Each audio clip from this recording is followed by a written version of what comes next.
maa minnu tun kamana ganin bɛ aw ka minɛnw nacogo ɲuman na ka bɔ jamana kɔ kan ka na an ka jamana kɔnɔna la o hami n'o jɔrɔ banna sabu so barikama maaw nana don aw jigi kɔrɔ ka se ka o baara kɛ a kɛcogo ɲuman na. So barikama ye cakɛda ye min ka baara bɛnnen bɛ ka aw ka minɛnw ta ka bɔ jamana kɔ kan ka na n'a ye an ka jamana kɔnɔna la ka sɔrɔ baasi fosi ma aw ka minɛnw sɔrɔ duguma sira fɛ jikan sira fɛ fo ka taa se sanfɛ sira ma. Wa u ka baara bɛnnen tɛ o dɔrɔn ma, u bɛ transit baaraw kɛ, logistique, manutention fo ka taga se terrain feereli ani soko ɲɛnabɔli, commerce général u bɛ nin bɛɛ lajɛlen kɛ jamana in fan 14 bɛɛ lajɛlen na. Aw maa minnu bɛ ko aw mago bɛ so barikama maaw la, aw bɛ se ka u wuli ka u sɛgɛrɛ Amdalaikaw fɛ yen nɔ. U bɛ immeuble Seku Tarawele la Kati taga sira la. U ni pharmacie Luxe Beauté Boubacar Keita u man jan ɲɔgɔn na. Walima ni taama ka gɛlɛn aw minnu ma, aw bɛ se ka u to aw sigiyɔrɔ la ka u wele nɛgɛjuru sira la 65 50 27 45 nanzarakan na 65 50 27 45. U ka nimero sabanan fana bɛ yen ni o ye 62 08 84 72 nanzarakan na 62 08 84 72. A y'aw jigi kɛ so barikama ye, a tɛ fɔ aw jigi kɔ.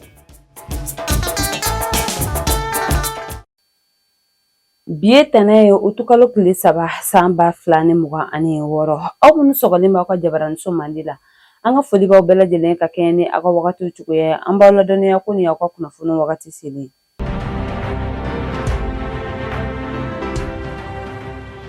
Bakuruba kunnafoniw na semaine nationale lancement ni a dayatuguni baara minnu kɛra an ka jamana kɔnɔna la an da bɛna don o la fo ka taga se an ka premier ministre kɔrɔ Musa Mara ka labilali min kɛra an da bɛna don o ni a ɲɔgɔnna caman na. Kɔ ka kunnafoni olu bɛna lase aw ma, aw bisimila.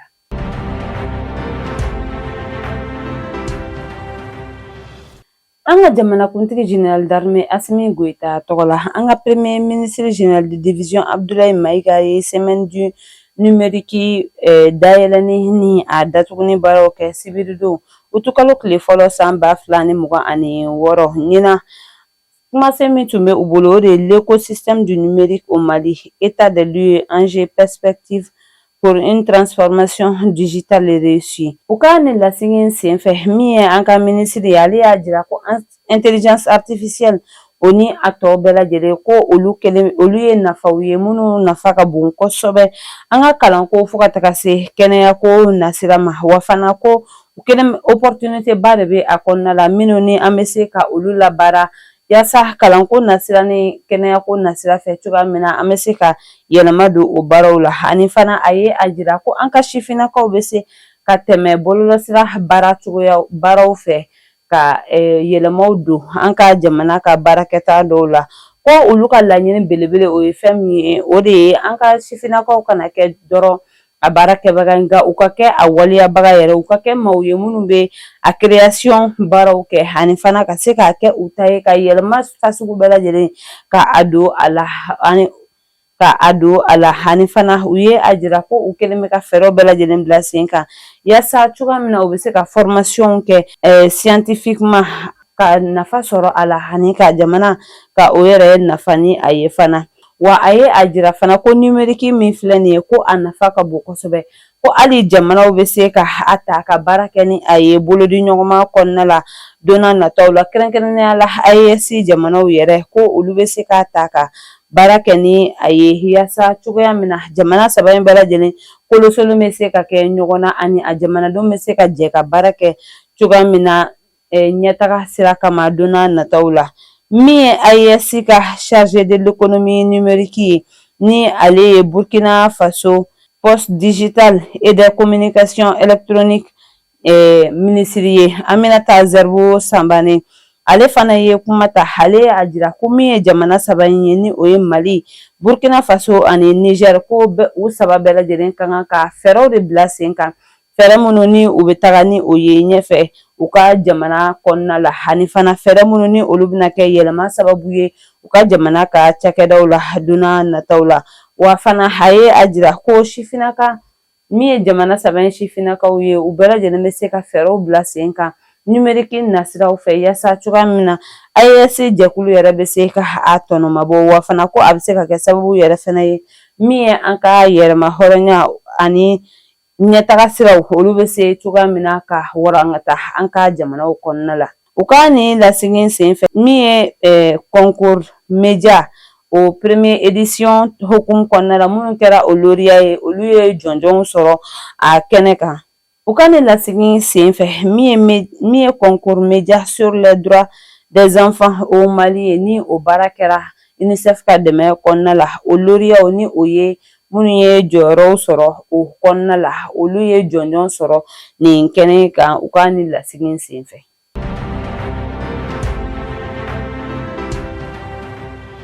An ka premier ministre kɔrɔ ni o ye Musa Mara ye n'ale tun minɛna ka datugu an ka jamana ɲɛmaaw fɛ ka sababuya kɛ ko a ye waleyaw kɛ minnu bɛ se ka fitinɛ wuli an ka jamana kɔnɔna na ani a ye waleyaw ta ka ɲɛsin jamana yɛrɛ ma ni ale ka kiiri tigɛra an ka kiiri tigilamɔgɔw fɛ février kalo tile 9 san 2026 k'a ɲangi k'a bila san 2 kaso la n'u tun y'a yira ko san 1 a bɛ o kɛ datuguni. Ale labilala sibiridon utu kalo tile fɔlɔ san 2026 ka taa a ka denbaya la i n'a fɔ an ka kiiri tigilamɔgɔw tun ye a fɔ cogoya min na.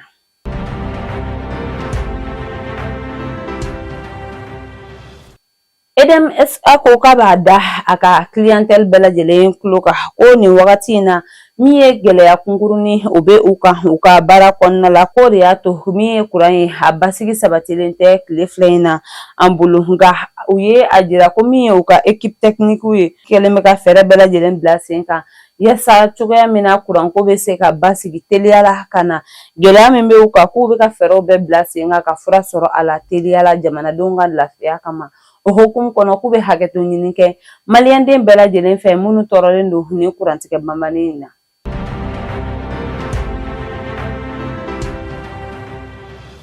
État-major général des armées bɔra ka laseli kɛ k'a jira ko u ka opération dugukoloko kɔnɔna la ko sibiridon utukalo tile fɔlɔ san 2026 an ka finitigilakaw ka wulikajɔ kɔnɔna la ni u ka drone ye ko u bɔra Bamaci wale tigilamɔgɔ dɔw kan minnu kunna bɛnnen bɛ ni kɛlɛkɛminɛnw ye sandarekaw fɛ yen nɔ ka tiɲɛni kɛ nka ala ni an ka finitigilakaw ka wulikajɔ barikala dan sera ka sigi ni maajuguw ka waleyaw la hani fana u ye fɛɛrɛw bɛɛ lajɛlen bila sen kan état-major ka fɔ la ka ɲinini walew ka olu boloda yasa cogoya min na maa minnu bolila tɛgɛ bɛ se ka kɛ u la wa a jirala fana ko min ye u ka kɛlɛkɛminɛn min ni o tun bɛ u bolo ko o bɛɛ lajɛlen de tiɲɛna an ka finitigilakaw fɛ état-major général ko k'a b'a ka cɛdenw fo wa k'a b'a da bɛɛ lajɛlen tulo kan ko an ka finitigilaka ninnu kalikan de don ka lakana sabati jamana kɔnɔna la wa k'a b'a ɲini an jamanadenw fɛ an ka danaya ani an ka dɛmɛ o kana dɛsɛ cogoya sira olu finitigilakaw la sabula ko u bɛ anw jamanadenw ka baara de la wa ni an fanga farala u fanga kan u bɛ u ka baara nɔgɔya u bolo kosɛbɛ.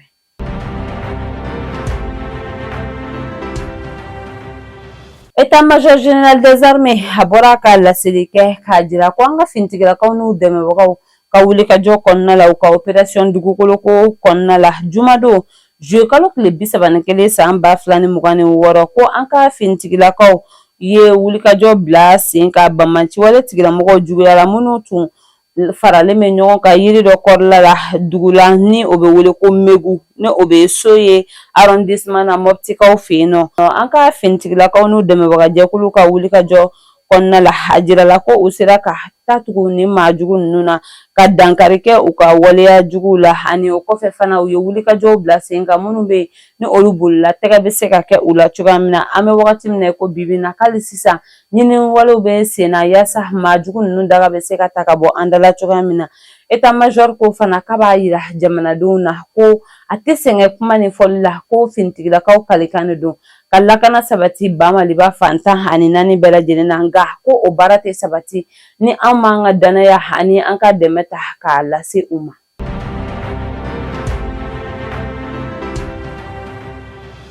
An ka finitigilaka minnu bɛ Kalabankurakaw fɛ ni o commissaire principal ye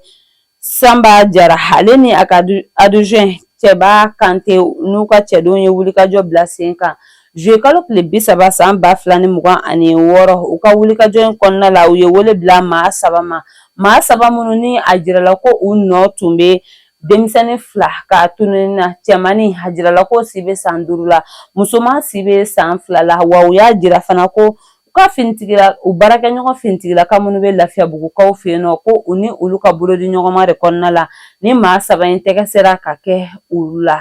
ni o ye 5e arrondissement maaw ye wa jirala ko ni maa 3 in bɛɛ lajɛlen ko u dagayɔrɔ bɛnnen bɛ Lafiyabugukaw de fɛ yen ma min ye maa fɔlɔ ye ni ale ye FD ale si bɛ san 18 na min ye a bamuso ye ni o ye AS ye o si bɛ san 42 la min ye a fiancé ye ni o ye YO ye o si bɛ san 30 la wele bilala ni maa 3 bɛɛ lajɛlen ma ka sababuya kɛ u nɔ yera ni sifinaka ninnu ka tununi wale la nka ko alhamdulillah min ye denmisɛnnin 2 in sera u somɔgɔw ma ka sɔrɔ baasi fosi tɛ u ni kunna wa a jirala fana ko min ye ni maa kofɔlen ye ko wele kun bilala a ma marisi kalo tile 6 san 2026 Sɛbɛnnikɔrɔ finitigilakaw fɛ nin waleya kelen de la min ye an ka Kalabankura finitigilakaw ka commissaire ye k'a b'a ka cɛdenw fo kosɛbɛ u ka nin baara in na u ye nin min bila sen kan ani fana u baarakɛɲɔgɔn Lafiyabugukaw ni o ye 5e cɛdenw ye k'a bɛ olu fana fo hali sisan bɛ wagati min na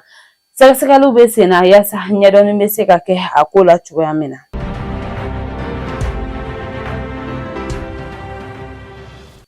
O b'an ta an ka kɔkan kunnafoniw na an bɛ taa Nigeriya kɔnɔna la Nigeriya finitigilakaw ye wulikajɔ bila sen kan juillet kalo laban ka taa août kalo daminɛ kɔnɔna la san 2026 u ka wulikajɔ in kɛra sababu ye ka maa 45 ni olu tun minɛlen bɛ Banmanci wale tigilamɔgɔw fɛ ka tɛgɛ kɛ olu la ani réseau criminel min ni o kun ɲɔɲalen bɛ u ka jamana kɔnɔna la u ka état ni o ye Dedo, Borno, Delta ani River ye ka se ka dan sigi o waleya in na u ka jamana kɔnɔna na ani u ma da o dɔrɔn ma u ye a jira ko u ye nin maa kofɔlen minnu ni u ye maa minnu minɛ nin waleya jugu in na ni olu bɛ ka nin ta ka ɲɛsin jamanadenw ma ko u ye kɛlɛkɛminɛn dɔw sɔrɔ u bolo fo ka taga se u ka finitigilakaw ka fini dontaw o caman de fɛnɛ tun bɛ nin maa ninnu bolo fo ka taga se minɛn wɛrɛw ma u ka wulikajɔ kɛra sababu ye ka tɛgɛ kɛ nin bɛɛ lajɛlen na.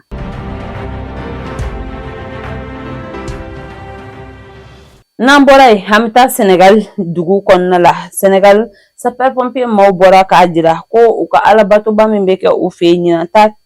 ta ko 132 hukumu kɔnɔna la ni o ye Grand Magal de Touba ye ko u ye wulikajɔ min bila sen kan o bɛ taa wulikajɔ 85 ɲɔgɔnna na ka ɲɛsin sirabakan kasara ma ni o ye sirabakan kasara 68 ɲɔgɔn na min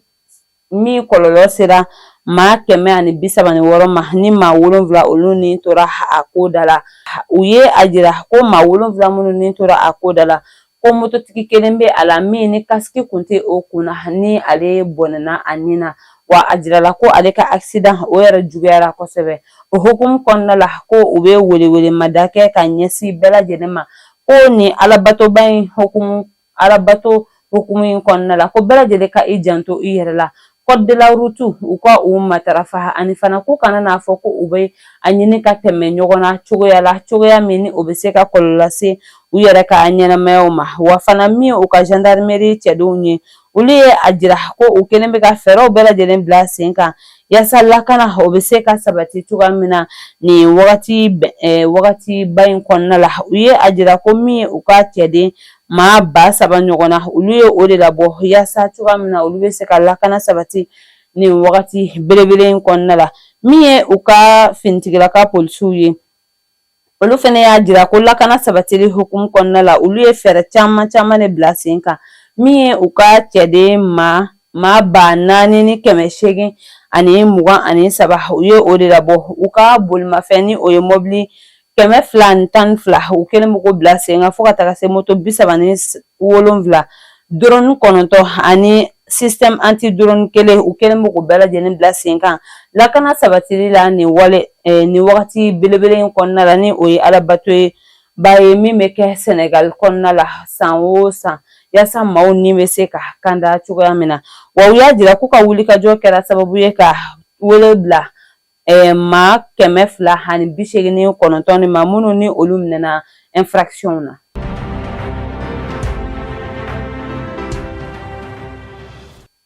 Ni bɛ dan sigi an ka bi kunnafoniw na an tɛ sɛgɛn an tɛ ɲinɛ an b'an ka dibi labarakɛbagaw fo sabu jɔyɔrɔ ka bɔ an ka baara in na An bɛ Sobarikama Logistique Transit maaw fo olu minnu bɛ k'an dɛmɛ sanga ni wagati yaasa cogoya min na an bɛ se ka kunnafoni jɛlen di aw ma ni Ala m'an ka jɔnya jɔ an na an bɛ ɲɔgɔn sɔrɔ yan don wɛrɛ ka kunnafoni di aw ma laadiriya la shukran.